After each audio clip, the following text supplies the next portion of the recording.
Hello, everyone. Welcome to the GLORIO Chat, the best anime podcast on the internet. If I had a soundboard right now, I'd probably be making cricket noises. Or the Price is Right losing horn. As predicted, we dropped pretty much all the new shows from winter 2022, except for one or two. But surprisingly, we still have quite a bit to talk about, at least this week. We're gonna dig deep on a couple things here. We did have some shows that were still airing from last season. We've hit the backlog for a couple things, and I guess we're gonna have a superhero time update with some of those types of shows. So I just find it funny you guys lumped the Toku shows in with Digimon and Precure, but I guess that is part of superhero time. Yeah, that is literally the superhero time. Yeah, I guess they all technically superhero time is just right? the tokusatsu stuff, but they air as like a continuous 2-hour block. Just everything in the nebulous, like Toei umbrella or whatever. Yeah, yeah. Saturday morning cartoons. We'll get into that in a bit, but to introduce everybody, I'm Jel. I'm joined by Iro. I'm still here. I'm not dead yet. Still with us. Joined by G. What's good, everybody? And we are joined by Zig. Hey, hello. All right, so let's get into this list of topics here. And before we get to the shows that we're watching, there was one hot news. Oh, man. Notable bit of news that came out this week, at least notable for the GLORIO blog. Yes. Play the breaking news. Cult classic Microsoft's manga. buying Activision. Truly, I Microsoft can is see making despair anime now. floating in the sky. I'm not sure if that's I'm not sure if that is anime related, but no, let's talk about the real big news. Yes, the real big news here, which is the cult classic manga Lucifer and the Biscuit Hammer is finally getting an anime. Finally, wow. Hell has see frozen despair over. up in the sky in the form of a giant hammer about to smash the earth, but When now did I'm also seeing hope in the form of Blues Drive Monster to smash the hammer. As When a did wise the manga man actually once said, end? hell, it's about time. Indeed. The manga ran from, I believe, 2005 to 2010. Something like that. Sure. Yeah. 12 years late. So- There have been worse waits. So I feel like for us, I feel like Iro convincing us all to read this manga like 10 plus years ago was literally wrote about this on Japanator, so an important moment in GLORIO history of bonding us all together here. So this is I think a big announcement for us, even if it's perhaps not the most popular manga of all time here that we're talking. No, but I have a deep and enduring love for Lucifer I the feel Biscuit like Hammer. it's not. Like, I would not necessarily describe it as obscure either. No. I think that there is a healthy It was fandom for trending on JP Twitter, like, so, you know, That it's people have heard of it, you know. It's not not super hard. It's not super hard to trend on Japanese Twitter, though. Remember when they broadcast Char's counterattack and cut the ending off, and then the ending song trended because people were so upset? That's worth trending about. That's a genuine That's a outrage. big time news. That is a legitimate societal injustice. Yeah. Just like how long it took for Lucifer and the Biscuit Hammer to get an anime. So I feel like in the West, there's way more Spirit Circle stands actually, which is kind of funny to me. Mizukami, is such an all-round good writer. We are of course talking about Satoshi Mizukami, the original creator of Lucifer and the Biscuit Hammer, Sengoku Yoko, Spirit Circle, Planet With. Yes, yes, the cult classic mecha. Planet With. Planet With was good. Planet With was great. I don't understand, like... I'll say this. I look forward to reading the Planet With manga.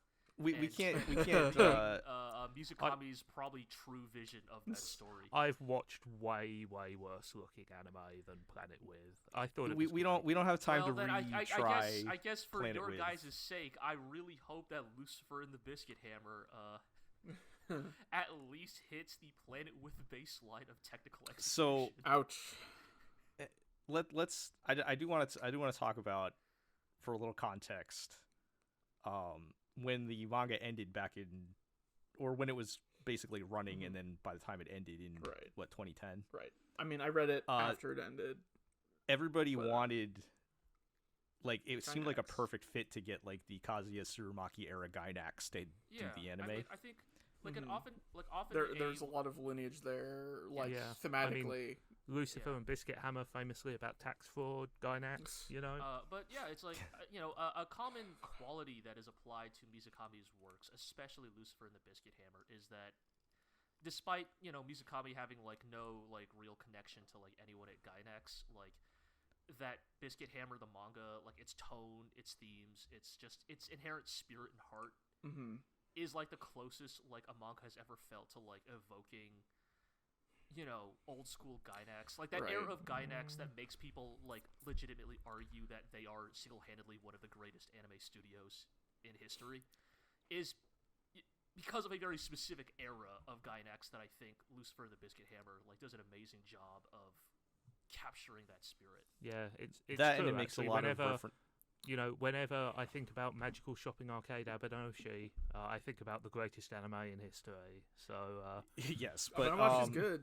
Yeah. No, I know. I'm just okay. We can't go off on that tangent. Let's keep this focused here.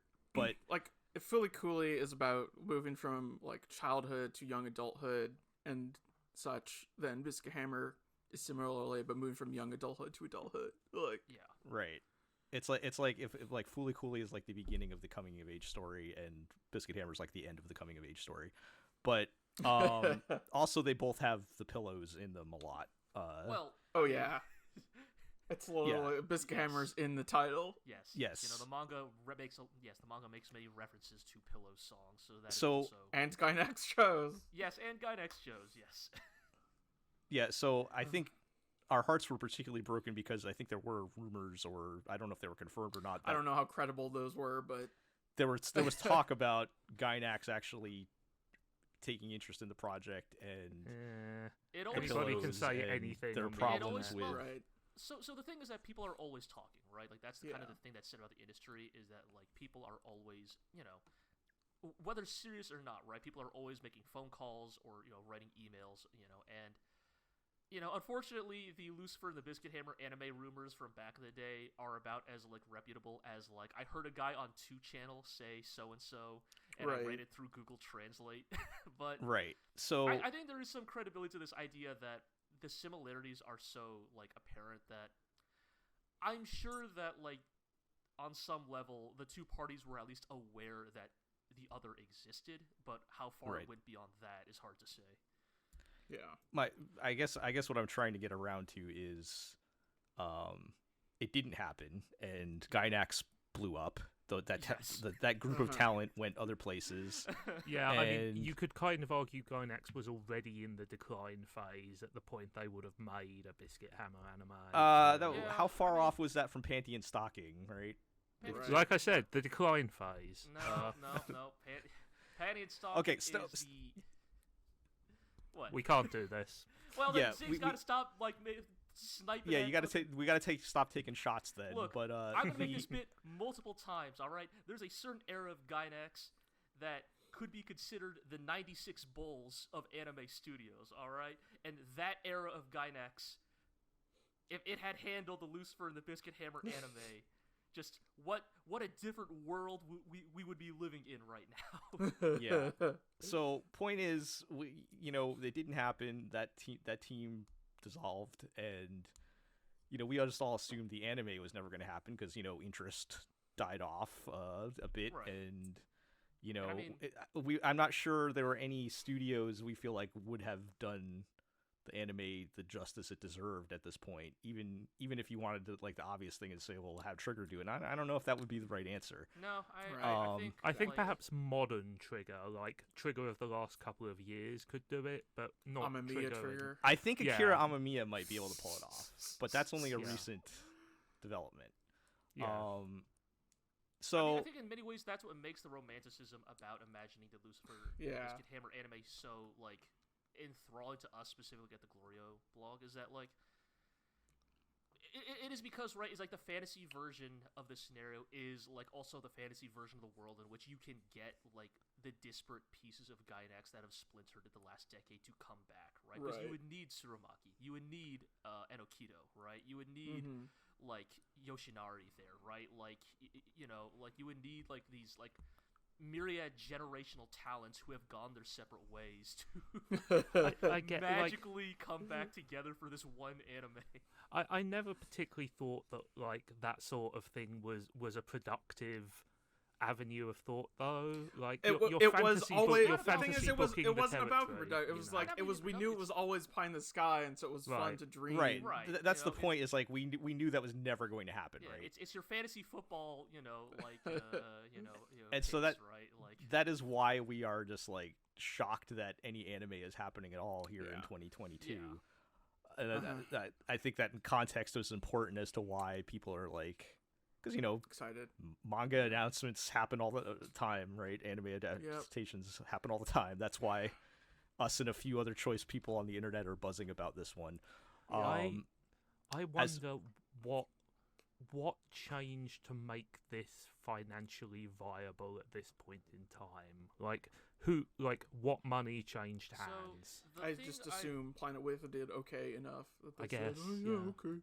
So the thing I've been hearing a lot about, like, what's currently going on in the anime industry is that they are kind of going now through a similar cycle that Western Hollywood filmmaking is going through. Making original IPs is scary and difficult. Why don't we just plumb the depths of like the dozens and dozens of like non-anime properties that we have, right? In the same way that like Hollywood was making freaking like Battleship the movie, just like what IP do we have, right? Yeah, mine the back catalog.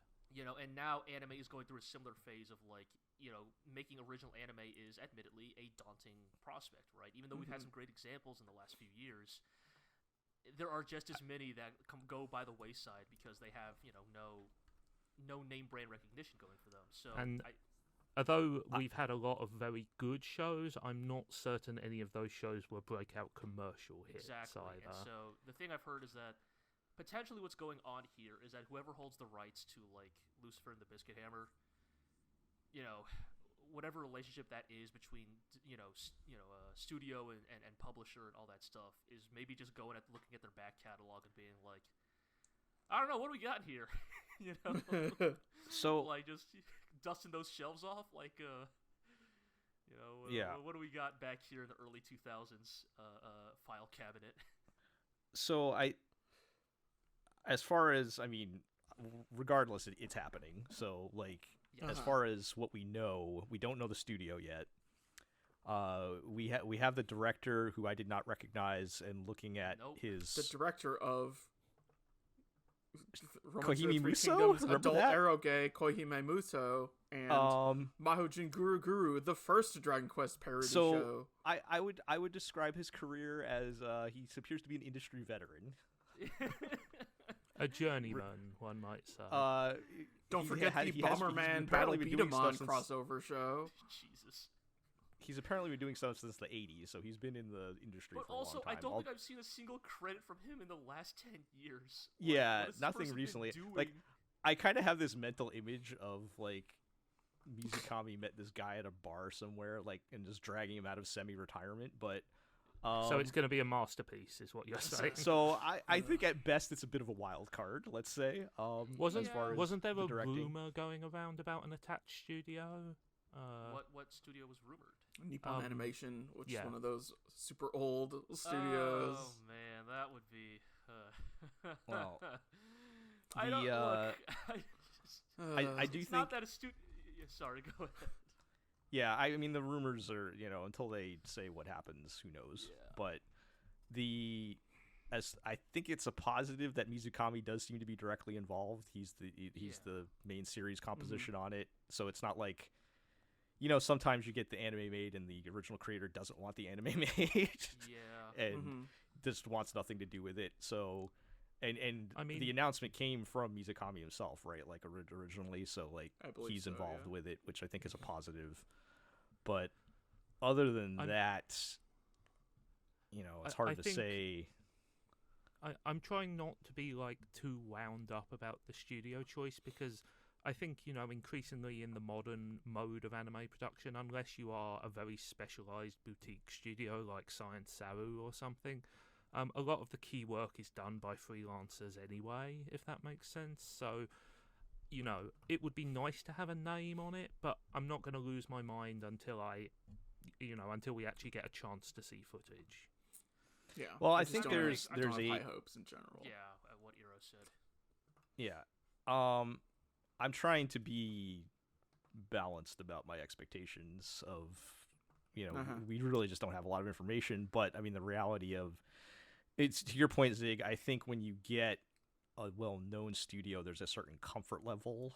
Right, of course, yes. Whereas, if it's a new studio or one that hasn't done a lot of work, it's a much bigger wild card and harder. And typically, it's rare for those to be like outstanding, I think. Right. I mean, but for better or worse, I think it's just a thing of like, I think it's entirely possible that like whatever studio ends up working on this, that yes, the magical scenario happens where they hire all the best freelancers to work on it, right? Oh, hey, Unipon's here or something, right? But like, I think it's just like to a certain extent, it's not necessarily wrong to like look at the staff attached to something and make some educated no, choices, of course right? not. Like, yeah. Look, like if Mappa says, "Hey, we're throwing Sung Ho Park at this," you know that like, all right, well, can expect certain things. Yeah. Right, there's gonna be some good horse drifting in this. And that I wasn't trying to downplay the contribution of individual staff members. Obviously, I think the core staff is still very important to a show. I will say that I think a lot of the high-profile studios are increasingly focused on their own original work, and they're not necessarily up for hire in the way they used to be so much. I think that's a gap that has been filled by studios like Wit. Oh, and I'm not expecting that we're going to hear that this is being made by any of the big name studios. No, not at all. Because I feel like if that were the case, that would have put that on the headline. They would have put that. Yeah, like if you have like Madhouse or whoever, you put that front and center, right? Yeah, or any even like A1 Pictures or something like that. Yeah, I was literally about to say it could be fucking. I was also going to say A1. Like mid-tier yeah, A1 would still be higher profile. Yeah, we're all on the same page on that. So we'll have to see what happens. I mean, I'm with you guys where I'm not like super optimistic that this is going to be an amazing adaptation. And I think in a way anything is going to be a little disappointing because of we all had that vision that we wanted. Look, we all read Lucifer and the Biscuit Hammer when we were like teens, late teens, young adults. Like, well, you guys did. I was like fine, 30. Whatever. Fine. My point is that like it was a seminal work, right? Like, and I think it sits in all of our hearts, like to varying degrees because of that. So, I think regardless, I think we're all probably going to at least check it out, right? I mean, it's just of course, yeah. I can't not. Say, as a side note here, technically, Lucifer and the Biscuit Hammer does not win the award for longest it's taken a manga to get an anime adaptation, because we have at least the not even close. Of Parasite, which first was published in 1988 and got its anime in 2014. They're definitely longer waits. So it can happen. That was Madhouse. Yeah, I was gonna say I think the Parasite anime had like a name. It was Madhouse. It was Madhouse. So like it can be. Last thing I want to say on this, we all know they're not getting the pillows, right? But if they could license one song for the OP, Biscuit Hammer, right? Like Biscuit Hammer. See, I think that's I don't think they should. I think that's too obvious. I don't think they should do that. Oh, you saying Blues Drive Monster? I was like, you want Blues Drive Monster then? Yeah. No, I say you just you license Ride on Shooting Star, make it the opening, and just troll everyone. All right. Oh, that'd be so good. I'm going to recommend. There's a song called "Your Order" by The Pillows. Look that up. Okay. That should be the OP. I'll have to look that up because in my opinion, it's not coming to mind immediately. But I remember shout out because I think it got taken down. Shout out to whoever put on YouTube. They actually used Biscuit Hammer for the thumbnail for that song, and I was like, "Oh wait, this would be perfect." There was a bit of that going on in the early 2010s. Yeah, I think that would be the perfect OP. So everybody go look that one up. when it comes to My Pillow's knowledge, like, there is Little Busters, and then there is a huge chasm, and then there's everything else. So I'm not. Yeah, offer I an know a lot of opinion people here. outside of the Fooly Cooley soundtrack are gonna not really know a whole lot, but Yeah, I'm just one of gonna those people. recommend that one song. So, all right, let's keep Okay. moving. We got a lot to talk about. We got actual anime to talk about here. Yeah, there was one new thing that came up. Well, there's going to be several new things, but one new anime that came up, the Orbital Children, which I still don't fully understand what's happening. Is it 3 episodes that are now available on Netflix, and it's going to be 6 episodes total? It's I think 6 episodes currently on Netflix. I and think there the Oh, whole okay. thing will be is on another- Netflix. No, I think it's the whole thing that's. What on I'm Netflix. saying, what I'm saying is there will be a part 2 soon that will also be on Netflix. No, That's not out yet. I think that it is all on Netflix. Well, aren't they doing 2 movies? So how much Yes. is 6 episodes? That's like what? The episodes are longer than regulation length. Right. So I guess it's like what, 40? Part 2 is scheduled for February 11th, is what I'm saying. Okay. Well. So, point is, it's not a regular format. Right. Yes. Are the you, fact that are, you, we're are, you, gonna are have- you saying that the 6 episodes include both part 1 and part 2, Zig? Yes, that's what I'm saying. I mean, the fact that we're having Have we this discussion confirmed that, tells or- you how confusing Netflix's handling of anime broadcasting has become. Yeah, point is, it's not a traditional TV length No, Yeah. series per It- se, but it's basically an OVA as we used to know Sure. them. Right. You know. Yes. so just bearing that in mind, format-wise, but I'm not sure how much that even matters. Why don't you guys tell me what it's about? Because I don't know anything about this, but you said it was pretty good? Yeah. So, I- just to provide some backstory first, if that's okay, G. Sure. This is, like, there's been some kind of, like, low-level buzz about this because it's from Mitsuo Iso, the director of Den Coil, which I've not seen, but, you know, reliably is often listed as one of the great underrated anime of, like, the 2000s. Yeah. And it's also got character designs by Kenichi Yoshida, you know, designer of cult GLORIO favorite Gundam Reconquista and G, and Yes. also Eureka 7 and a bunch of other stuff. So, you know, it's quite a high-powered, high-prestige production, and of course, you know, it's got Netflix behind it as well there, you know. So it's been generating some buzz, you know. What's Yeah, like the one sentence plot summary? Like, what's it about? I guess kids get stranded on a space station. Like something goes wrong on a space station, Yeah. and a bunch of kids have to band together and use their ingenuity and their teamwork to, you know, basically survive the situation. Okay. We've only watched one Have there- episode. And There've been several anime with that concept, yes, actually. so I'm trying I was think about of. to say Yeah. this reminded me a lot of the anime that aired a couple years back. That I don't remember its localized title, but it was Kanata no Astra.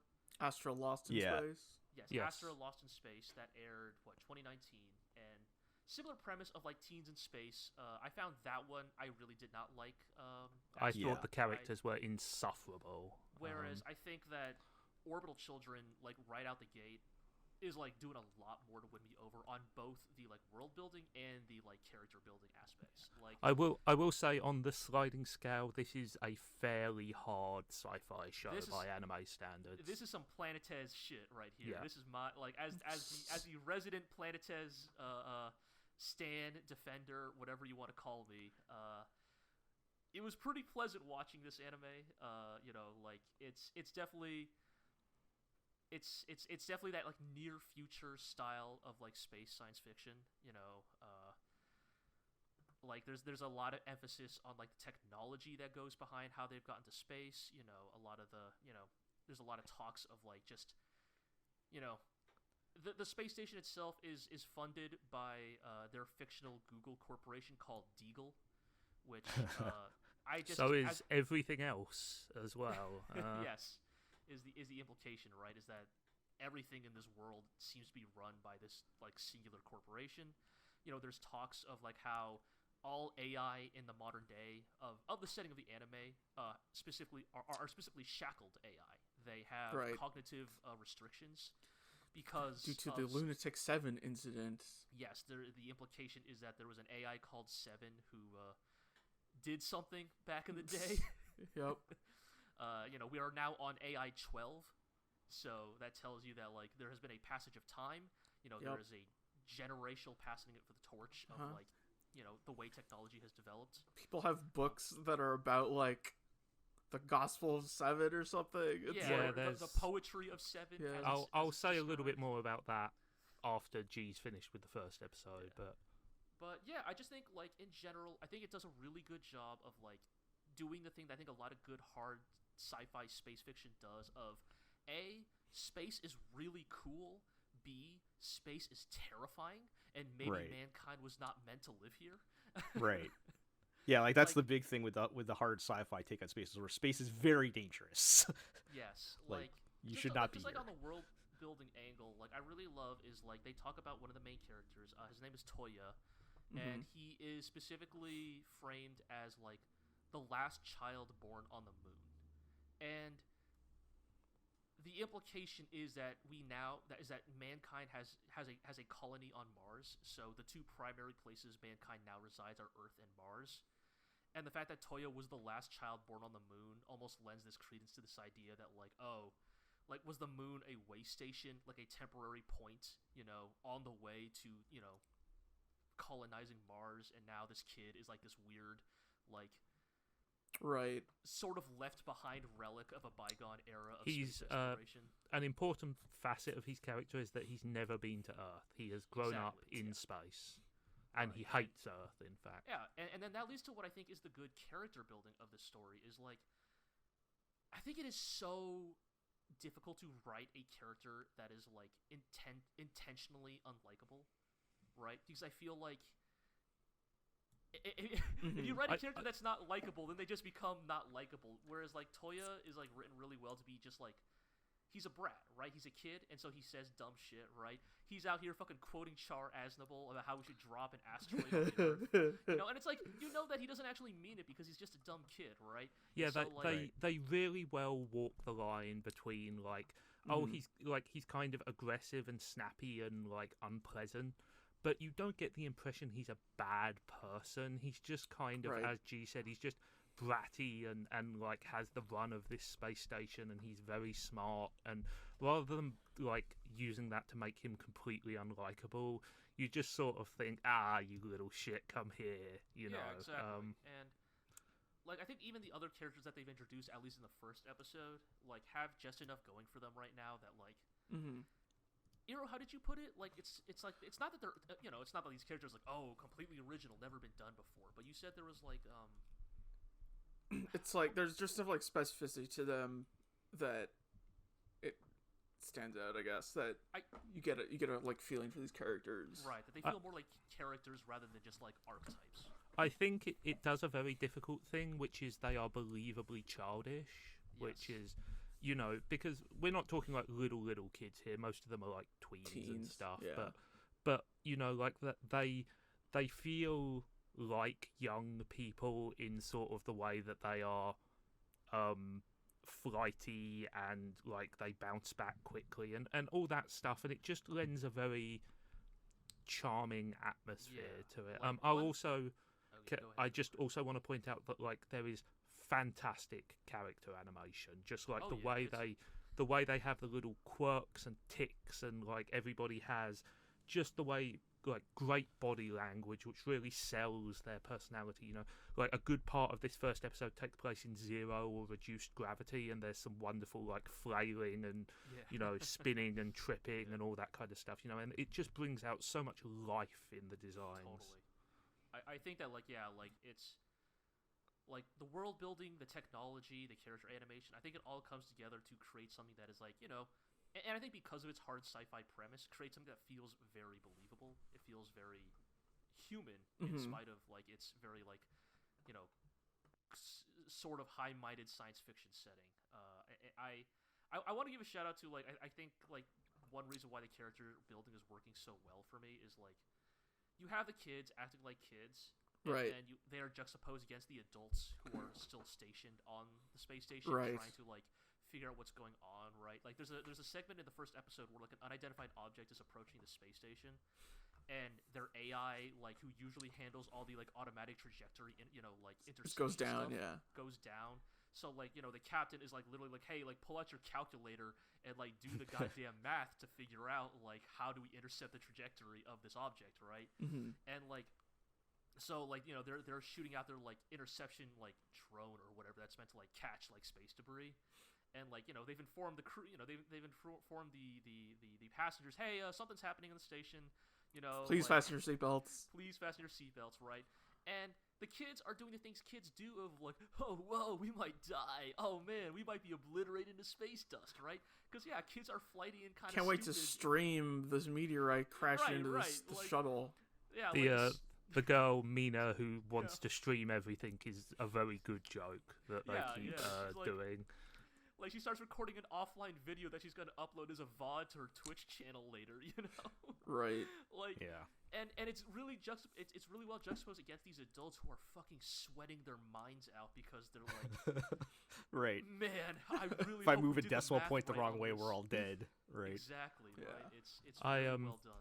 I also want to shout out one of the better action set pieces I've seen in a show recently, which is like the like last quarter of the episode, say, is a chase down an enormous inflatable arm of the station, which gradually goes from horizontal to vertical, but because there's reduced gravity, that's not necessarily a problem, and it's just got tremendous momentum. It's got fantastic sort of like I said, that kind of like twitchy, like head over heels energy to it. Like two characters are being chased down the side, the rest of them are following in an elevator, and there's a great sense of speed, there's a great sense of physicality, there's some fun visual gags. It's just a pleasure to look at.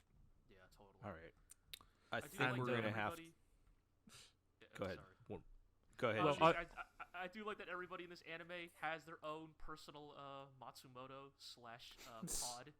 Right, He's walking around with a floating AI pod, and like part of that action set piece is like this like the AI equivalent of a running dogfight or like a running gunfight through this. Yeah, they're just flashing data at each other. Yeah, exactly, right. And it's communicated as like when one AI like throws a wave of its like garbage data at the other, it's represented as like its color of data is like showing up on like screens around the area, right? So like it's like a wave of blue screens lighting up as it like travels across the station, and it runs into like the red wave of data. It's it's very good. Yeah. I can appreciate those sorts of just look, we're just gonna visualize this because it's gonna look cooler this way. Just before we wrap up, I actually did. But just quickly, I actually did watch episode 2 as well, and I think it does a decent shift into a much more tight, tense show. It becomes much more about interpersonal relationships. I mean, it's very clear that the main relationship is going to be Toya and oh god, what's his name? The cop kid? The narc. Tayo is his name. Like they have a good kind of like spiky, but we have to work together thing. We get a little bit we get a little bit more insight into what makes the Space Kids special, and some of the Lunatic 7 stuff, and there's also some new type shit. Oh man, I mean, look, that kid was already talking about how mankind should not live on Earth, so it means that weird space magic seems to be happening. Sure, okay. So I don't know where that's going, but they really do a good job of shifting visually and storytelling wise into this very tense, they're hunting for oxygen and hiding in shelters and trying to get normal suits and all that stuff, and it's a very good shift in tone and mood, and so I'm very excited to see where they go with it from there. All right. But yeah, definitely recommended. I thought it was great. So we got more of that to watch. I'm sure we can catch up once you guys have seen more of it. Absolutely. And maybe by next time we'll figure out how much of it is actually left. But anyway, let's move on. I'm amazed this one's still on the list, Jill. Oh, it's still on here. I'm gonna get my moment here. Let's talk about Life with an Ordinary Guy Who Reincarnated into a Total Fantasy Knockout, which I have learned the abbreviation is Fabiniku, so that is much easier to say. If you recall, this is the one with the 230-something guys that get isekai'd and one of them gets turned into a girl. Which I thought was going to be awful and turned out to be okay in the first episode. And I am happy to report, yes, after 3 episodes, it actually got better. Wow. To where I actually really like what's going on here. It is definitely they're using the fantasy elements to lean into the dirtbag comedy angle. So like one of the big threads in the first couple episodes is they've accidentally killed a forest god. Well, and this absolutely sounds like a show you would be super into. I've got to say. So they accidentally kill a forest god, and like this pisses off the elves, and like the head elf is trying to kill them, and through roundabout reasons, they somehow she ends up accidentally eating the meat of the god or something like that. Okay, it's some like real like black humor type of sure, things going on. So it's been pretty funny, but I think the most important thing that happened was in episode 3. They actually have a serious moment where they address, the potential gender issues that have had me worried about this whole thing. And they actually have like the guy that got turned into a girl. At present, he's still referring to himself as a man, but there's things he likes about being a man and things he doesn't like, and there's things he likes about being a woman and things he doesn't like. And he's kind of conflicted about this. And they actually have a serious moment where he kind of is questioning, strangely poetically, actually, what is gender anyway, basically. And his friend is just like, I think, whatever you feel is right is the right thing to do. And it's not played as a joke or anything. Like, this is like an actual serious, like, kind of nice moment between the two of them. And I think that was important for me because, like I said in the first episode, like, they're walking such a tight line where if they go one way or the other, things can go really badly. And I think, even if they don't really seriously address that topic any further, it's just the fact that the writer's kind of aware of, the areas that they're going into, and I think they have their heart in the right place on it, was kind of nice to hear, and it makes me feel a little bit better about what we're going to see moving forward. I'm still very cautious about that, but I've been kind of reading. It's cool to watch an anime that you're feeling on the tightrope about, and to see it at least so do far. The right thing, yeah. I think like it has to have already exceeded expectations in terms of how you would handle this subject matter, because like when you tell me that premise, I instantly think of like the worst possible outcome. Yes. So. Like I said, I was loading my gun when I was getting ready to preview this. Like, I was just tear this thing to shreds, and it has completely reversed itself to where, yes, it is the sort of like lovable dirtbag comedy that I absolutely love, but also it's not being transphobic and homophobic, or at least not that much, I don't think. So that's yay. Good job. Hooray for low bars, I guess. But hooray, not as bad as you could have been. Yeah, I'm enjoying it, so I'll be sticking with it for now. Let's move on to the other new show that we're still watching, Sabikui Bisco. Yeah. We've seen 3 episodes of this. Before we get into anything, let me just say the OP is amazing. Yeah. The now that we've seen the full animation and everything, shout out to Juno, still getting work out there. Yep. So that, and I would say, I don't know how you guys feel about it. I think episode 2 was an improvement. Not so much episode 3, because we were like, in the first episode, we're like, yeah, like the general concept is good, but it's just like lacking some kind of like energy or punch or something to it. Right. And episode 2 had like some really kind of fun, crazy action stuff with like the hippos with guns mounted on them and stuff like that. Hippo like cavalry, yeah. And then I feel like we kind of lost a little bit of that in episode 3, where it was kind of. I feel like they are kind of they're throwing a lot of this random stuff out there and not like having a reason tying it all together. There's no like I don't feel like there's like a consistency to it or something. I don't know. I'm still trying to work it out. I think for me, like, I'm still mostly on board with Sabikui Bisco.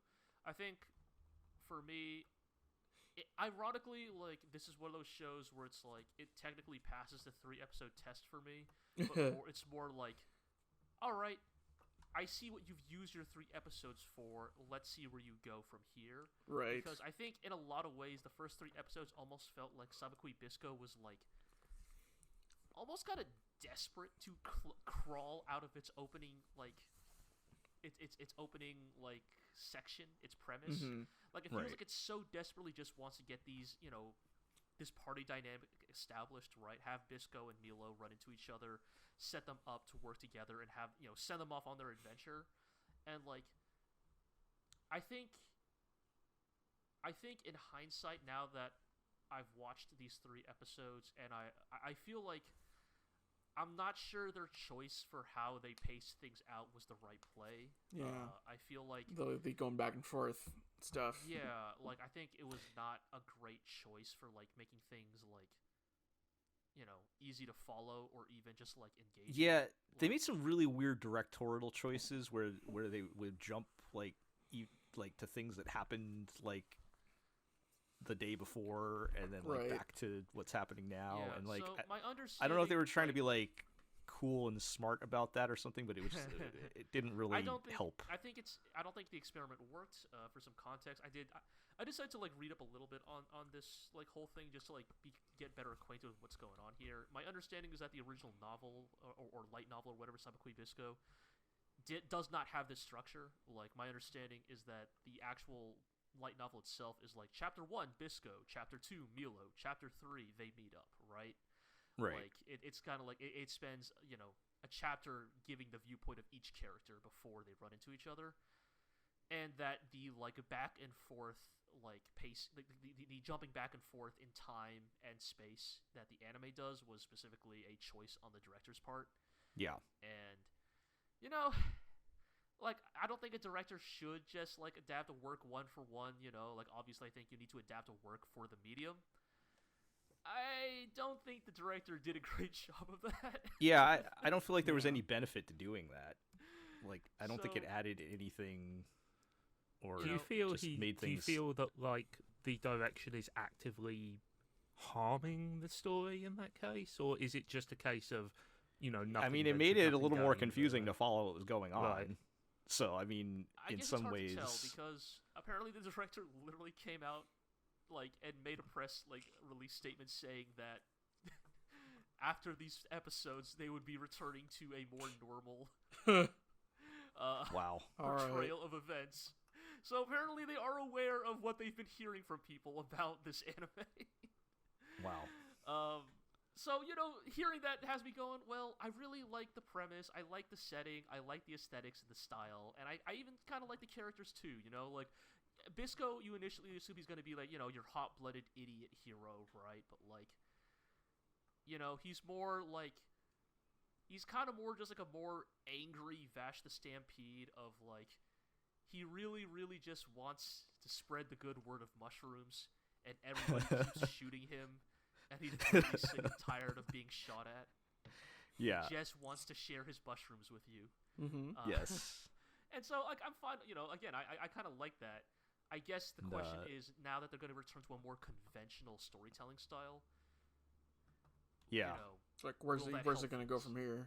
Exactly. I don't know if I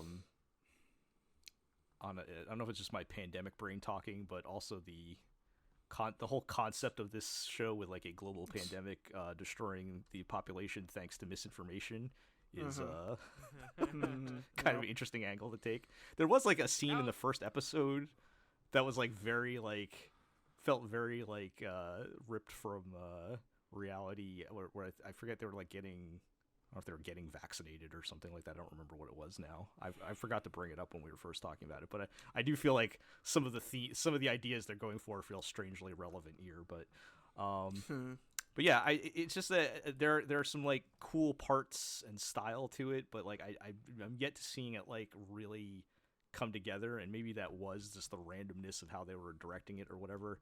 Maybe now if we get a more focused, like I feel like this should be like some kind of like buddy journey story, rather than going somewhere, right? I think what is gonna like make Sabikui Bisco work or not is like, it's obvious they're going to be putting together a party, right? This is very obviously a JRPG party in the making, right? Like, shady pink-haired girl is going to join. The old man and the cool lady are going to come back eventually, right? Like, this is like clearly going to be set up like that. And so then I think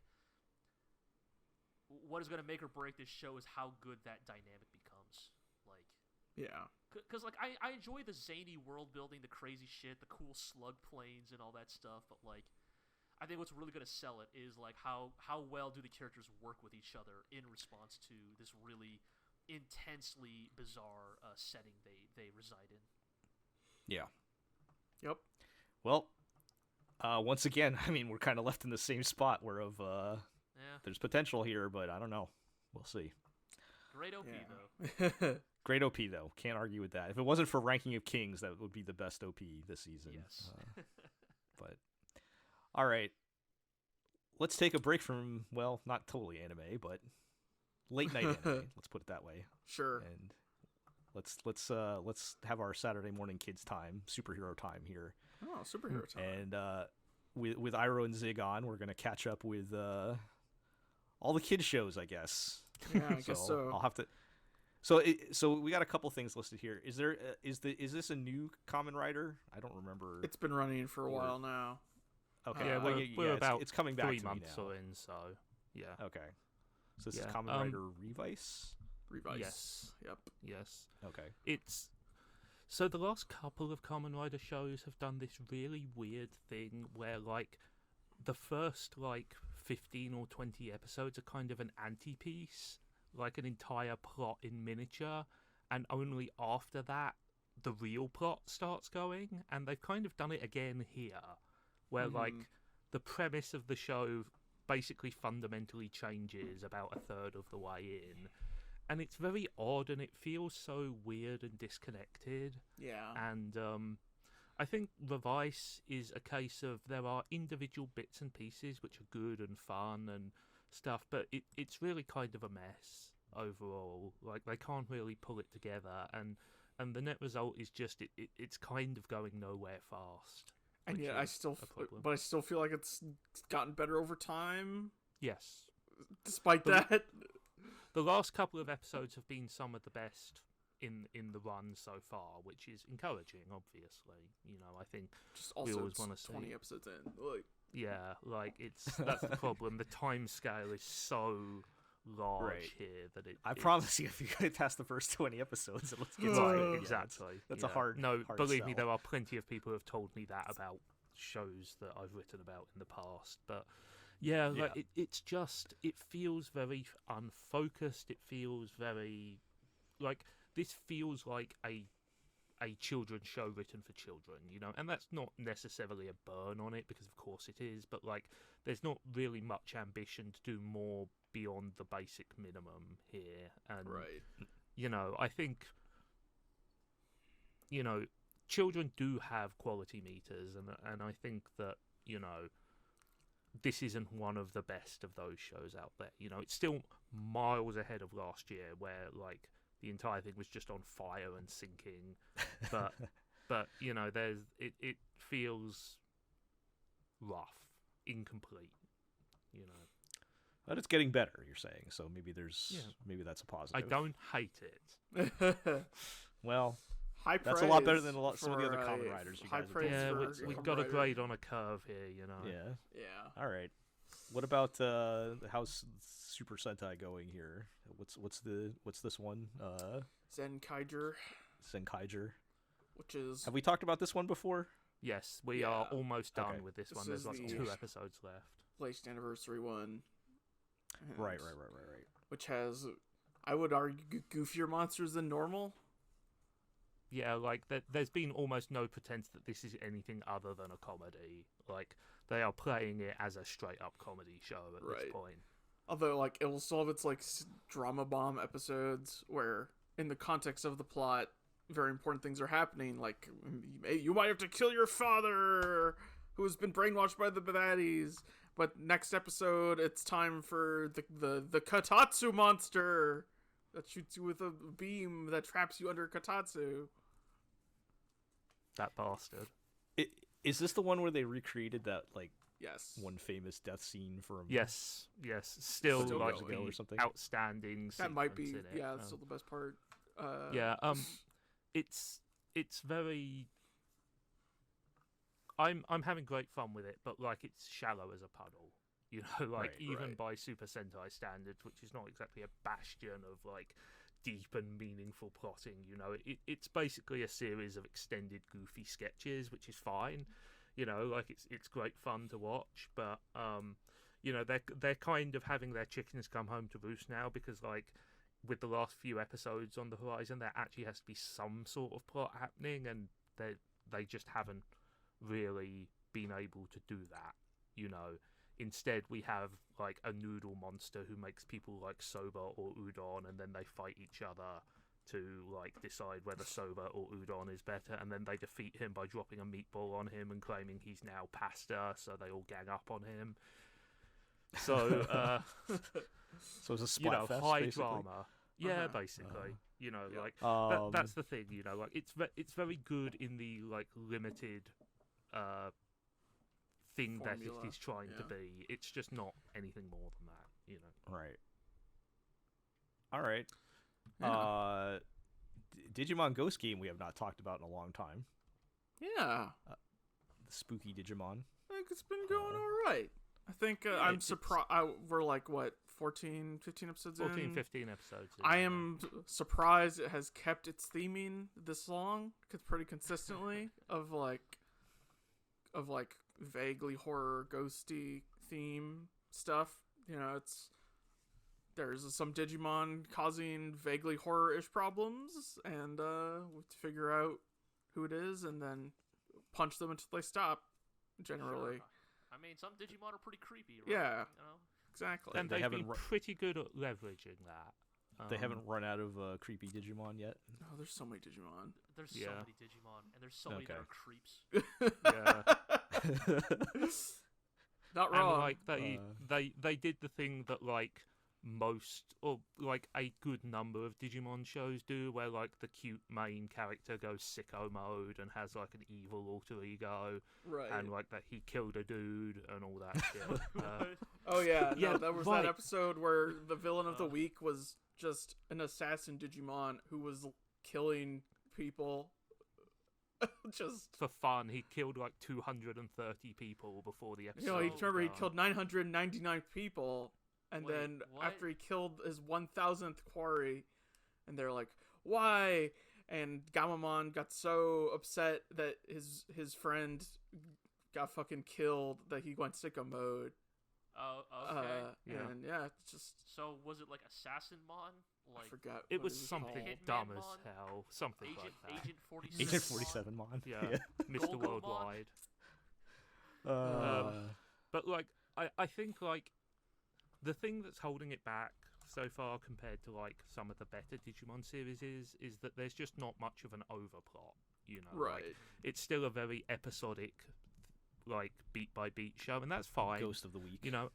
Yeah, exactly. Like, and that's fine, and that's good fun. But, like, I think if it wants to take the next step and actually become like something that, you know, that we can say is really interesting and fun, I think I'd like a little bit more story. And there are hints that they're sort of heading there. You know, I mean, like, there's like the aforementioned sicko mode pays off some foreshadowing and stuff like that, but we'll have to see, because, like, the last couple of Digimon shows have been so, like, Monster of the Week-ish, almost exclusively, that I'm not necessarily sure that they will ever get, like, an actual plot cooking. But but it's fun. You know, they are sticking to the bit, and the bit is fun and like creepy and silly, and you know, I'm enjoying it a lot more than I thought I would. I've looked it up, and it was Seals Dramon, like a Navy SEAL, but also a dragon.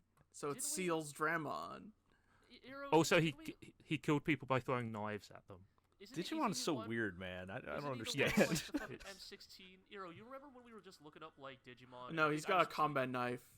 Yeah, and we were specifically looking up like Tankmon, and we were like, "What?" Oh yeah, he does digivolve to Tankmon. Military-themed Digimon. The one who Commandramon is the one who digivolves into Seals Dramon, and Commandramon looks like an Agumon wearing digital camo, holding a gun. Yes, that's the one I was thinking of. Right? I was like, that's just an M-16. Like that's just. Honestly, like, the best Digimon are the ones who look like you sketched them in the back of your, like, 8th grade. There he is. Like, yeah, that's the one. Yes, thank you. That's the one I was talking about, right? Oh my god. Like, no, that's just a dinosaur with a gun. Just a cartoon dinosaur with an M16. That's just Agumon. They just gave, like, just... If it's like... What's Agumon's pre-evolved form called? Koromon. It's like instead of if Koromon wasn't raised with like love and friendship, but was instead raised by like, you know, the fucking on NRA pamphlets or something, and it becomes Commandramon. Do you remember that? Do you remember that Digimon? Do you remember that Digimon from Appley Monsters who is literally just guns? He has a gun for a head. He has a gun for arms. He has guns for legs. Yes. Yeah. Yeah. I mean, that is the enduring joke about Digimon is... It's Pokemon with guns. They power up, and you put some fucking guns on them. Like, dude, I'm telling you, I look at this picture, man, Commandramon definitely is part of what he calls a quote-unquote militia. Like, he definitely has what he calls a compound out in, like, like fucking Kansas or some shit, you know? Yeah. God. I mean, as I just said, I think the more, like, Chunibyo the Digimon designs are, the better they are by definition. So, like, you know, I'm completely okay with this. Dinosaurs with M-16s. That might be the episode title. Sure. All right. And then finally, let's talk about Tropical-Rouge Precure. Yeah. Aqua and I have been watching this. I know. Yes. You guys. It literally the final episode actually aired today. So. Oh, okay. That thing is done. Really funny fact. Those shows, like Super Sentai do, because they are spiritually Sentai shows, always have like a little bit at the end where like the heroine of the current show hands off to the heroine of the new show. But Crunchyroll cut it out because they don't have the license for the next show. Oh, that's pretty funny. That's all right. Oh, weird licensing things are great. Yeah, like I get the impression that like serious Precure fans have not particularly enjoyed this one because it has not had an abundance of like the weirdly high quality animation that Precure has that weird side audience of like hardcore Sakuga heads who get really into the fighting. Like there's not been a huge amount of that, but like it's been super goofy and fun, and like it's got a lovely ambience because it's all like palm trees and beaches and mermaids. I've seen some pretty funny out of context gifs from it. It's got the world's most useless set of bad guys. We're talking like Team Rocket levels of competence here. Like, of course, the heroines are all complete idiots. It's just a really fun, cute, goofy time, you know. And I've really enjoyed it. You know, it's really, really good, kind of like a cartoon-ass cartoon, and I've been into that. And yes, there have very occasionally been like insanely good animation sequences that pop up now and again, which is like, oh right, occasionally Toei gets like the good crew on this. Right. Okay. That's been running for a long time, hasn't it? I mean, like, all of these shows are year-long. I mean, they all run for, so, yeah. When we're comparing to what we're normally watching, which are like 12 to 24 episode series. Right, they're these all, are like 45 episode shows. Yeah, 45, 46, that kind of thing. You know? So it's generally a full calendar year minus like a few preemptions for like Golden Week or major sports events or stuff like that. Right. But yeah, like it has not been the worst that like the Toei Power Hour has been in the recent past. So I think that's a cautious thumbs up there. Yeah. Sure. Okay. Well, let's I guess move back on to anime and some of the ongoing shows that we can now catch up with. Somehow we have, and I guess speaking of very long-running series, somehow we have not talked about JoJo's Bizarre Adventure Part 6. Stone Ocean. It's just, I think that's kind of indicative of how it came and went in public consciousness. That's Netflix, baby. Thanks, Netflix. It's almost like JoJo's enduring cultural legacy was thanks to it being a weekly show that people could talk about and speculate. As opposed to you getting dumped into Netflix jail, which is basically what happened here, right?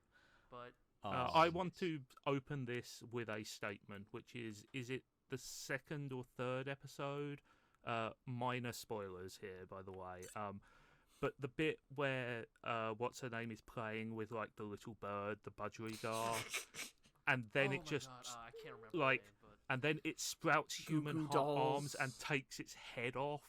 Yes. That is like the most flabbergasted I have ever been at anything that's ever happened. Yeah, so look, we're talking about Part 6 of the veritable JoJo's Bizarre Adventure series. At this point, I don't really know what there is to say that would sell a person on JoJo. Look, you know what it is. Yeah. The only thing that has ever come close is the bit in Part 4 where Josuke unfolds that letter and an arm holding a gun comes out, which also was just like a moment that destroyed my brain. I think this is usually most noted as the first one that has a female character starring it. Yes, in it, right? Jolene Cujo. Jotaro's daughter. It is also the first JoJo to take. No, wait, I'm wrong. I'm sorry. Part 2, of course. I was about to say the first JoJo to take part in the United States. Part 2 took place in the States. Hey, a very important part where Joseph doesn't it take place in Florida? Yes, Florida. In a lot of ways, it's perfect. I don't know if Araki meant it. I bet it was unintentional, but in a lot of ways, setting Part 6 in Florida, is perfect. In some ways, yes, JoJo is the Florida man of anime. Yes, absolutely. It's absolutely. You could say literally anything happened in JoJo, even if we were lying, and someone would be like, "Yeah, okay." In the last episode, I saw Jolene used the awesome supernatural power of stands to fling crocodile poop at a guard. It's I mean. This one's really weird, even by JoJo standards. No, I love it though. Really weird. I'm having a really good time with it because I think it's been said by many people that one of Araki's greatest skills is his ability to inject legitimate tension into the strangest, goofiest, and most mundane circumstances imaginable. The latest episode that Iro and I watched was about a high stakes game of catch. Mm-hmm. Just throwing a ball back and forth between two people. It's very important. And, one of the tensest moments in that whole episode is they're running through the prison while playing this game of catch because if they stop playing the catch, the stand Marilyn Manson will rip their liver out. So they have to keep playing catch, but unfortunately recess is over and the prisoners are closing the cells, but they have to keep playing catch, so they're running through the hallways playing catch. Run into the bathrooms. They run into the bathroom, and the user of the stand turns off the lights, and oh no, we have to play catch in the dark. And it's the fucking tensest moment in this whole show so far. I feel with every passing installment, it becomes a little bit more off the rails. It becomes less of a story and more just an insane series of vignettes. But to be clear, I don't think that's necessarily a bad thing. No, I will say, I actually think I am so far enjoying Part 6 a fair bit more than I enjoyed Part 5. Yes, I'd agree. I think Jolene just works a lot better as a protagonist. She has that I don't know. I mean, look, we all know that Giorno wasn't actually the protagonist of Part 5 by the end of that thing. No, but, no. I feel like Jolene kind of brings back that protagonist energy, right? This is Jotaro Kujo's daughter. She's got that swagger, but she's also got that But also, she's kind of in over her head. Yeah, and also like setting it inside a prison is just such a great way to have like your requisite galaxy of grotesque weirdos that you need for a JoJo. And of course, this fucking weird would be here. It's a prison. Yeah, and it has like a great like grindhousey vibe to it as well. Totally. You know, like all the like the bayou, the crocodiles, the like the shitty prison guard. You know, the prison warden who talks to his puppet when he wants to address the it's a lot, but it's been a lot of fun, you know. I think I don't know if there's much more to say about it. It's JoJo, you know. It's JoJo. I think at this point I think it has the most important thing which David Production has brought to all of their JoJo adaptations, which is like the energy and the spontaneity to like it has that sort of like manic energy which is so important to like keeping something this bizarre and twisted going, like just full stop non-throttle. Like I really think it's great, you know, and like it has like I think it's got a way more compelling mystery than Part 5 did as well, you know, because like the main bad guy whose stand is called White Snake, by the way, can incapacitate people by pulling CDs out of their head, which like has their soul in them or something. And it specifically has like that fucking Sony CD font on it. Yeah, compact disc. It's very good. It's specifically like a mid-2000s CDR. Like, right. Oh, so like it's like the stand like punches them or whatever, and then just it's like a CD tray ejects out of their head, and they pull the disc out that has their soul in it. Also, I want to specifically shout out the episode with the stand, Highway to Hell, which is like one of the darkest and most fucked up implementations of the stand concept yet, which is the stand's controller is like a manic depressive suicidal madman, and like whenever he tries to commit suicide, the stand inflicts that pain on the target, and so like it's just a sequence of horrifyingly dark like comedy suicide attempts that are it's just a nightmare. Yeah, and Hermes has to be like, please no, don't kill yourself, I'll give you my panties. Yes, you want my panties? Will that stop you from turning on the electricity? Yeah, right. It's does just so does Netflix allow them to use the real stand names?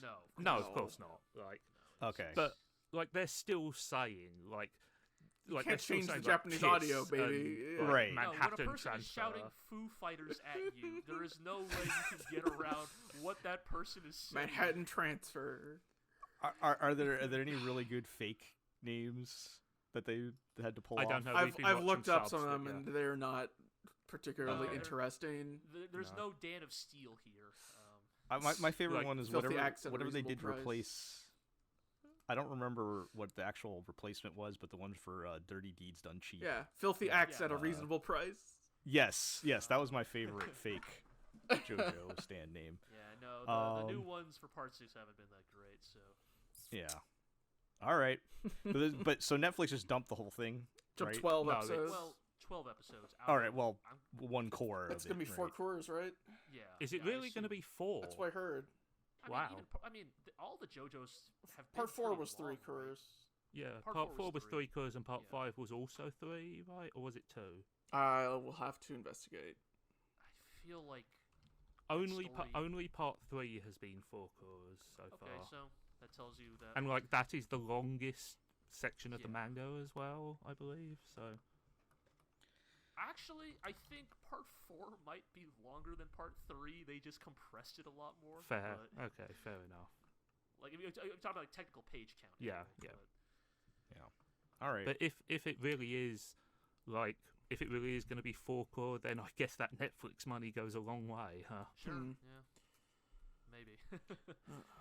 Well, we'll look forward to seeing the rest of it. I don't know, 6 months from now, I guess. Great. Also great opening, fantastic. Oh yeah, they finally returned to the CG openings. Yeah. Yes, it was good to have it back. Indeed. JoJo remains so always there for us. All right. Let's talk about Ranking of Kings. The ranking. All right. I've had nothing negative to ever say about Ranking of Kings. I will say this. Oh, here we go. Uh-oh. The turn. Are we getting a little too much? I'm feeling a little combat fatigued. Does this? I was about to say, is this Ranking of Kings Namek? There is a lot of there's a lot of standing around talking in your head in the middle of a battle. There's a lot of compression. Like, in just another 7 minutes, Boji will explode. Yeah. Oh man. Yeah, and while I love the show. I don't want to say anything bad about it. I do think we're kind of hitting that point now that we're because we have what are we 4? Yeah, there's like 3 or 4 groups running around, and each one has to have their fight scene. Right. And so it's like a PS has been knocked unconscious for like 2 or 3 episodes straight at this point. Yes. And there's a lot of the everyone's about to die, and in the last minute somebody shows up to save them. Yeah. And then another person shows up to save them. So I mean, like, I feel like maybe in the first half of the show we were more balanced in distributing these things, and it's just something about having it nonstop 4 episodes of straight combat has been a little much. It also feels like to me that like they are like Wit is clearly saving their resources. It's extremely obvious that like again I don't know anything about the source material, but it's very obvious that Studio Wit. There is something coming up ahead that Studio Wit feels like is going to be so like visually intense, and they need to like charge up. Do you think they're stalling for time rather than putting out something that looks subpar? Because it still looks great. I'm not sure about that. I think it's more maybe because here's the thing, I'm willing to bet all of this is in the original source material too, right? So maybe it is just a case of Studio Wit's like, you know, is this like that Jujutsu Kaisen situation of oh my god they put 6 fights in a row in the manga that we have to like do like this is ridiculous, right? And they're just trying to make the best of it. But adapting I do think that like overall, what's there or I whatever. Think, like Ranking of Kings still does a good job of maintaining the like. Again, even if it's losing some of the technical polish it might have had earlier on, I think it's still doing a good job of keeping the thematic elements like mostly intact. Right. Like absolutely. You know when Queen Healing and Boji like meet again for the first time, like I think is a really well done moment. It's very warm. It's very heartfelt. Yeah. Like Queen Healing, like she plays the part of a good mom, but by staying true to her character, right, of like the haughty queen. Right, but that's her way of trying to like instill a sense of confidence in Boji, right? Yeah, like Boji, you gotta like stand up straight, like be proud of who you are, right? Like it's so good. It's very well done. And also we got King Waluigi kicking Domas in the nuts. So like, what a good dumb bit. It's like Desha is here, and we know he is the number 2 king. He is the biggest badass present, and. His fighting style is just I'm gonna mind game you until I get close enough to kick you in the balls, and then I win, motherfucker. Yes, oh man, like Domas should have won that neutral encounter. Like really, like he should have been playing footsies better, but he got into his own head mid-match, and that's what let Desha close the distance. You fool! You kept your eyes on my large weapon. Really, all I need to do is kick you in the balls. Domas jumps getting off what he of deserves, the cliff and yeah. onto his head. He's like, "No, my body is too powerful. I can't even." But it's also like the thing that like it's like they don't do such a good job of like it's like legitimately like disturbing the way Domas's body just crumples when he jumps off the stairs and as it lands head first, like his body just flops over. Yeah. It's like, and they hold it for just long enough that you're like, oh my god, holy shit. Yeah, that would have been real dark if he actually died there, to be honest. But no, I so there's still a lot of good moments. Yeah, I really hope that now that King Desha is here, that maybe they're gonna like start cranking it up. You know, this dude's got lightning hands and the big club and his dirty fighting style. I continue to be really like how multifaceted the characters are. Like King Desha's not like 100% evil, but he definitely has his own like agenda jerk. here. Yeah. You know, he's definitely a jerk. But in a way, like, it makes sense that going to defeat Miranjo is the right thing to do right now. Like, right, because I think they do a good job of like framing that, like, you know, as we were kind of talking about last week, right? The implication is that Desha also has legitimate beef with Miranjo because of something she may have done to his brother or son, Oken. It's not really made clear, right? He's known as the Prince. Yeah. Right. I initially assumed son, but then I realized that Despa is also called Prince Despa, and he's, you know, the brother. So I guess hard to say for sure. But what is your rank if you're the sibling of the king? Isn't that? I don't actually know. I don't actually know. Also, this is a fantasy story written by a 40-year-old Japanese man. Yep. So Good point. Who gives a shit? It's hard to say. Yeah. But yeah, just really good. You know, continues to be pretty solid though. I think, like, you know, in spite of, I think some of the things you mentioned, I think are totally legitimate, Joe. But yeah.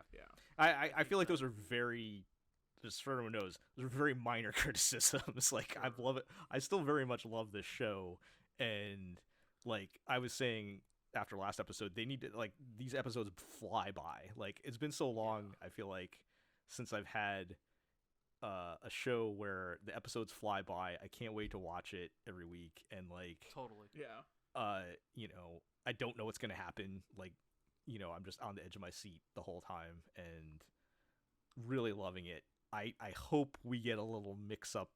Give us another like crazy flashback or something. Like, yes, I want where we learn some like ridiculous thing about the lore of, you know, one of the characters or something. Right, that makes us go, wait, no, stop, hang on. What's going on? I will say, I think has Dorsch been replaced by the two-headed, formerly three-headed snake as the MVP of I don't know. the series? I don't know, man. Dorsch suplexed the shit out of those demon dogs. It's Dorsch having the gut, like, this dude was on death's door, had his eye ripped off, his foot torn apart, and like gets healed and just like immediately makes a fake foot for himself so he could stand up, right? Like, doesn't miss a fucking beat. Just like, I don't have this foot anymore. All right, give me that burlap sap. Burlap sap. The extremely funny thing to me about Dorsch and all of the four knights now is that, like, all of the four knights have been clowned on in like really comical ways. Yes. And so now the ranking of the four is like who still comes out looking the best despite having their asses kicked. I mean, they've all basically died on that one knight. Point, that one knight who's like in full plate but still throwing shuriken. Like, yes, it's Anne or something. Anne or something. Yeah. Very funny. Yes. Yeah. My close range, ranged attacks in full plate build. Yes. That does remind me. One of my favorite bits was finding out why Healing was wearing that giant armor. Oh yes. She just had the juice boxes in there to keep her got all those fueled for her healing. Yeah. Also, kind of realizing why maybe Miranjo wanted to kill her, because that is a very handy skill. Hey, target the healer, of course. Yes, target the healer. That's basic. Shoot the basic medic. Tactics. Yeah. Yep. So, all right, that show's still great. Nothing new there, but it's true. Let's we have not talked about Lupin III Part 6 in a long time, but in a lot of ways, figure now is I'm not sure there's much to say. Much more. Now's the time to catch up, I guess, if there's anything of note that has happened. Has there been any other famous detectives that have showed up? No. They've kind of abandoned that premise, honestly. Right now, see, that was the only thing I was interested in. Yeah, it's like the second half is like, it's like, I think it's what like the subtitle for this one is like Witch versus Gentleman Thief. Yeah. And I think the premise is like, I mean, they say witch, but like I think the premise of all of the episodes in the second half of Part 6 have basically been about like a member of the Lupin crew crossing paths with like an important woman in the life of these people, I guess is how I would put it. Mm-hmm. Like, and it's, I mean, I don't know, like, did we already talk about, I guess we didn't, but like, so, you know, like, I guess, you know, the initially the most interesting thing about this arc initially was that, like, Lupin was going up against this crew of strangely identical women. like identical female thieves, right? All look and dress exactly the same, right? And so the fun of it was like, what the fuck is going, like, what is the play here, right? Yeah. Because it's Lupin, right? So it's always like, is it technology? Is it magic? Is it something in between, right? And then the reveal is that it's just one lady thief, and she makes all of her henchmen dress up like her. And that's it's like lame. It's kind of it's a really anticlimactic. it's extremely Yeah, lame like- reveal. Like, I get it works in universe because, like, it's long been established in Lupin that you can disguise yourself perfectly as anybody with, like, Yeah. minimal effort. But as far as payoffs go, that's a pretty weak one. That's It's like pretty bad, the 'cause most boring resolution. Right.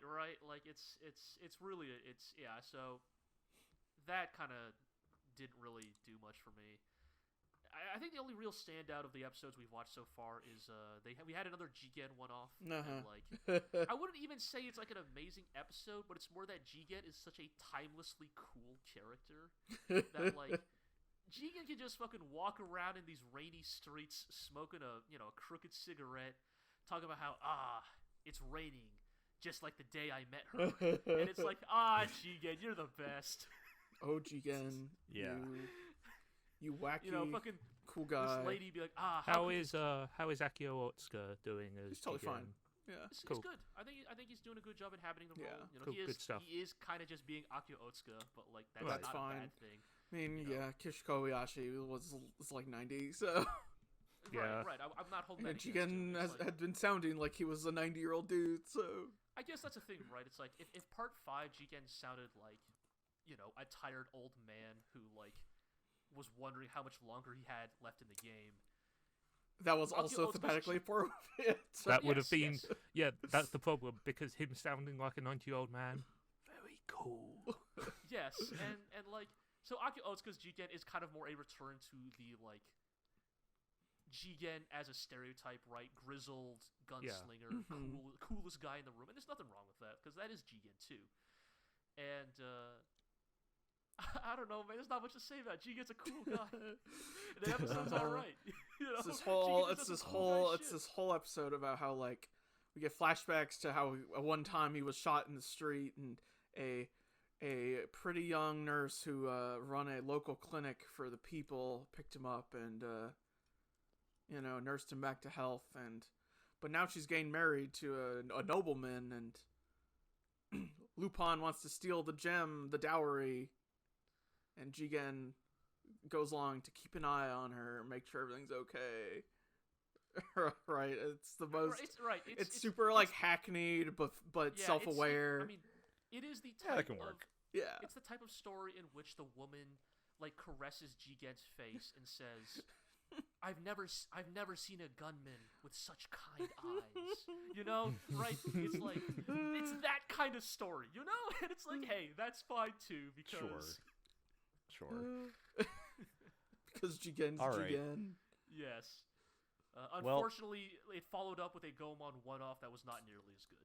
It was still fun, but It was fun, but it was, Gomon is a joke. yes. Yeah, I feel like more than anybody else, Goemon needs the rest of the ensemble to bounce off of. Unless you're Takeshi Koike and you just fully embrace Goemon as like a bloodthirsty killer out of time, like yes, he is kind of just a joke character when you get down to it. I guess that keeps trucking along then. Yeah. For better or worse, but I mean, it's not bad, It's not like yeah, terrible or anything. It's just not a whole lot to say on it. Yeah. All right. Well, that said, we have a little bit of time to talk about the backlog.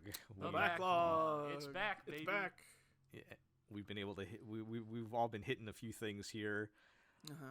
Just yesterday, I finished season 1 of Thunderbolt Fantasy, which we've man. Hell yeah. already So- periodically been talking about. But So now you know Go ahead, why Jim. I always want to end my conversations with "until we meet again amid the hellish pandemonium." yes. Oh God, it's so good. So, even though you what were see you it coming from a mile away, Shofukan revealing his true power level is just one picks of up the this, coolest picks up a moments, stick. Right. like I've ever Yes. seen. Yeah. When he just beats all their asses with a stick, and then later on he reveals the full extent of his powers. Yeah. Yes. Um, He explodes that dude's rib cage with a stick. I do think the moment where he's like, "You want swords? I got swords," is like a masterpiece of comedy. Honestly, like, yeah, like, it's I got both all these cool and swords. hilarious. It's Yeah. like both cool and hilarious at the same time. Yes. The whole like final sequence when things start going down and like everybody starts playing their Uno reverse card Yes. That's a very good way of putting it. is so good. And you know, I was thinking about it like it's like, yeah, the overall plot is whatever. I think it's the dialogue, the characters. Yeah. I mean, so it's a the wuxia way the film. dialogue is Like- written is so specifically like we've talked about it before, but like the whole like kung fu movie type dialogue that Urobuchi clearly understands very well. It's just like nonstop pure gold. I was trying to think of a couple of the examples that came to mind when Shofukan's disguised and he's trying to pick up the cart of gold, and they're like, "Oh well, the real enigmatic Gale would know exactly how much this gold weighs if you move, if you just by watching the cart move." Or like, what's the bow and arrow guy and the necromancer lady? I can't remember any of the names because they all have like Sharp-eyed 4 names. Impaler and Yes. K-Guy. Yeah, Knight's and Lament. she's like, they're like, if you had paid attention to my teachings, you would have noticed us following you 3 times. And she's like, my student would have noticed 5 times. And I'm like, I think God, the dialogue. To make like Just that- oh, sorry, go on, Joe. Just that very specific type of dialogue, I just love it, and it's just nonstop throughout all of it. But go ahead, Zeke. What were you gonna say? I was gonna say, I think like to make kind of a serious point based on that statement, like I think that like Urobuchi has this very kind of like his characters are very stagey. They're very they don't talk like human beings. They talk like people acting like human beings, and I think that actually helps when he moves into mediums that are almost like hyper real, if that makes sense. So like it worked very well in Kamen Rider Gaim as well, and it works well here. Something that's because like they are operatic.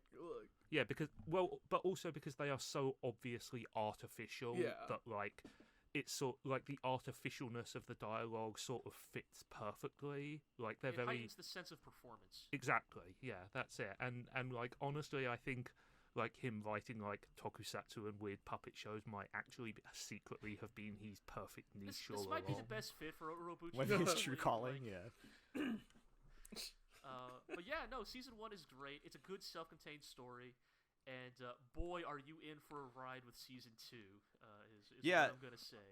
So I found that very interesting. You gotta watch the movie. Yeah. You gotta watch the movie. Yes. The movie is very good. After we get out of here, you guys will have to tell me what I'm supposed to watch. But yeah, I thought it was interesting. In the final episode, it looked like they were setting up season 2 to be like, oh, now we have to find a way to kill this demon. And then he like, just punts her into space. Like, but then suddenly TM Revolution is there. Yeah. I love the dumb umbrella shit. Like it's so good. The full circle ending. I think like real chef's kiss. I think on that one. Part of the genius as well is that, like, in a quote-unquote traditional wuxia, you play that scene completely straight, but here kind of it has that sort of knowing spin on it. Just kind of like, I'm not saying that, like, Thunderbolt Fantasy is postmodern, but it does have that kind of, like, little nod and wink stuff that just makes it, more fun than, like, Solemn, really. It's not, like, necessarily a joke, but they know what they're doing. Yeah, they're aware. They're it is a tongue-in-cheek context. homage to the genre. Right. So yeah, can't wait to watch more of that. And you guys have been added a couple things to the backlog for this season. With the season looking the way it has, we were like, maybe it's time to plumb the depths once again. Try to find something to talk about, and Iro and I kind of settled on two older mecha anime that have always sort of sat there on the sidelines waiting to be watched, and those would be Big O and Gun Sword. Yes. I have only seen the first few episodes of either of these. Despite the Big O, written by noted cancel culture victim Chiaki Jakanaka. Look, co-written by noted tokusatsu writer Keiichi Hasegawa of Gridman and Dinosaurs and Rage Bomb with Genesis fame. Didn't know that one, actually. I had already watched the Big O, but I really wanted to rewatch it and share it because I think I think there's something very special about it, like, as far as mecha anime go, you know, but seeing as Eero's the one who's watching it for the first time, maybe I'll let him start. Right, so it's like, the main thing I knew about Big O is that, like, it had a kind of a unique position in the pantheon, so to speak, because it was an early, not only was,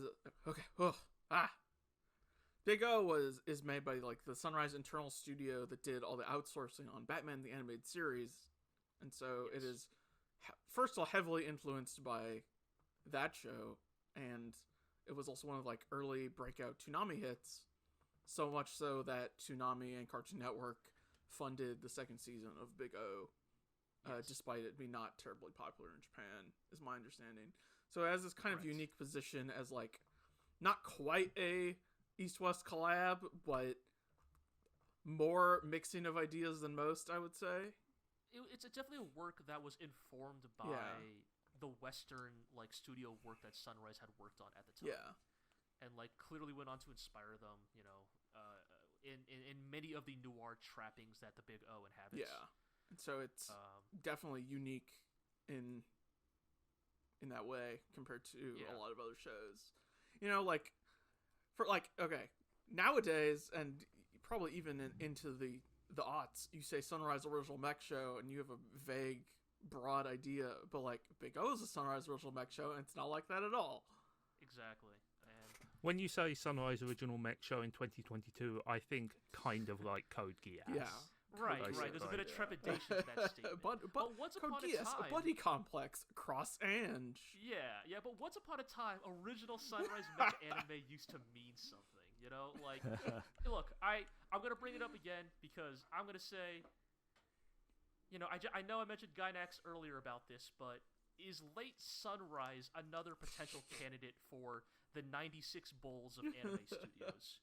Because late 90s Sunrise puts out Zenkaiger, Cowboy Bebop, Turn A Gundam, The Big O, Gasaraki, you know, fucking 8th MS Team. Right. Like, it's just hit after hit after big hit. big heavy hitters in there, yeah.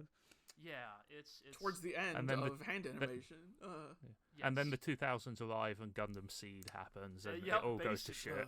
But you joke, but there's also an element of truth to that, in that what makes the Big O, like, really impressive is, like, it is, like, the zenith of Sunrise's mastery of cell animation, of hand-drawn, right? Like, I'm not going to say every episode looks amazing, right? Like, it was still a TV anime at the end of the day. Mm-hmm. Like, there are OVAs that look better from this time period. But in a lot of ways, the Big O represents, like, Sunrise, like, just displaying their mastery of hand animation, mecha hand animation. I also think, sorry, G, I'll just get in there quickly. By all means, I also think that, like, that late 90s period is a really interesting time for mecha because it is post Evangelion, but before. Like, I was only partially joking about everything trying to be Evangelion. Yeah, like, and well, I mean, Raz Ephon was out in '98, but the thing is, like, I was only partially joking about Gundam Seed because, like, Gundam Seed in many ways is like the template for the 2000s onward mecha show, totally. You know. And, like, the 95 to 2000 is this weird, awkward territory where some stuff is still trying to be classic Super Robot, some stuff is aping Evangelion so hard it's basically a remake, some stuff is, like, weird sort of hybrids between the two, and, like,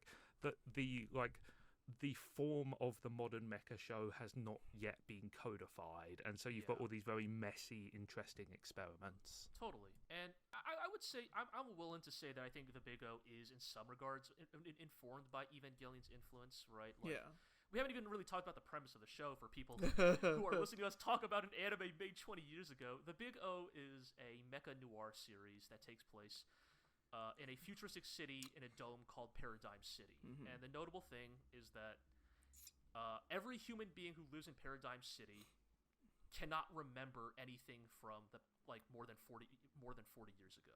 Just society as a whole went through a collective Yes, amnesia. it is the city of amnesia, Paradigm City. And like, there's a really like, it perfectly fits the noir setting, right? This sense of like malaise and ambiguity, the murkiness of everybody's memories. You know, like, it's not that like society fell apart, right? Like, the technology still works. People still have their fundamental skills that they had, you know, but nobody remembers who Their culture is now without context. Right. It's a very interesting type of apocalypse, right? Right, Like, it's not and like, I think, again, sorry to keep butting in No, here, by all but means. like, but I mean, like, I think, you know, I mean, joking aside, like Kanaka, who also wrote Digimon Tamers and Serial Experimental Lane, is a writer of the Cthulhu mythos, and so that kind of right. weird sense of unreality and kind of like fear of the unknown is very much in his wheelhouse in terms of like thematic Totally. stuff. Yeah, definitely. I think, like, again, we're only a few episodes in, right? And so, like, you know, what Iro has seen so far is mostly the Monster of the Week stuff, but I do think even so far what you've seen has kind of shown that, like, a little bit of that primordial fear of losing your sense of self because you've lost your memories. Right. You know, and how that informs the actions that people, like, perform in this show. And, of course, I want to just, you know, give a shout-outs to, I think, you know, Iro, we really noticed it in those early, like, first 2 episodes that, like, it's been said before, but the Big O, I think more than almost any other mecha anime I've ever seen, like, is the best in class at portraying the scale of giant robots.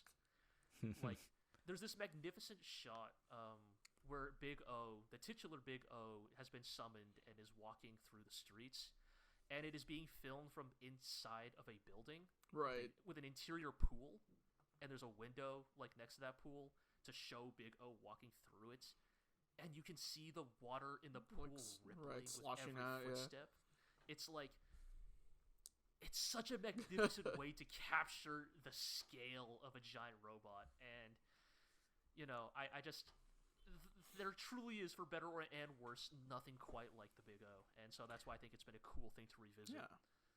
Iro, what are enjoying your it a lot so far. first impressions? Yeah. Yeah, I mean, we are still in the zone of like episodes I've seen in the past during other aborted watch attempts, but yeah, it's just really cool. It's true. It feels unique in a ways that a lot of other mech shows don't necessarily feel unique. Yeah. You know. But also, at the end of the day, it does have a robot with a big like fist. Piston fist punch. It shoots a getter beam. And yes, a head laser. So, you know. Yeah. I mean, it is a unique combination of elements, though, that you don't really see other places, for sure. Yeah. All right.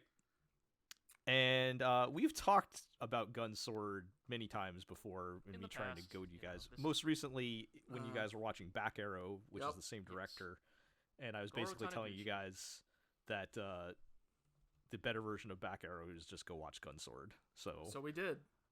That's kind of what motivated us to finally watch Gunsword, is like, you know, in a lot of ways, this show is a weird companion to the Big O. It comes a few years later, and this is a show that comes out on the other side of the Cell digital split. And boy, does it show. Gunsword feels like a Sunrise original mech anime, that's for sure. Yeah, early 2000s digital animation. It looks a little rough, but I think I've been enjoying it for what it is, like, because in a lot of ways this is what we wanted from Back Arrow, right? Like a 7 out of 10 early 2000s mecha anime about an idiot hero going from town to town, saving the day, and fighting various robots in the process. And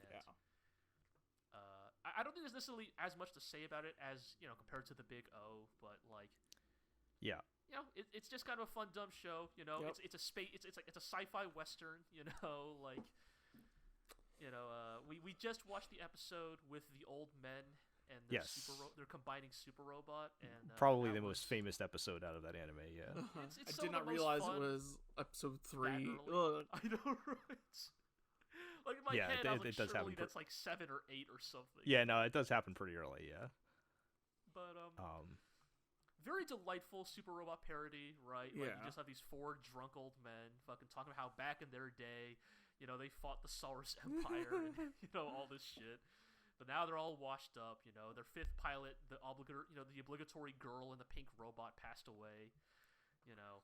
Yep. But they bring it back one more time to save the town. Because that's what heroes do, right? And it's like, yeah, this is all right. Like, this is, I'm entirely here for this. Like, it's Sunrise, so yes, it just uses the exact same sound library as Zenkaiger. Like, oh yeah, everything.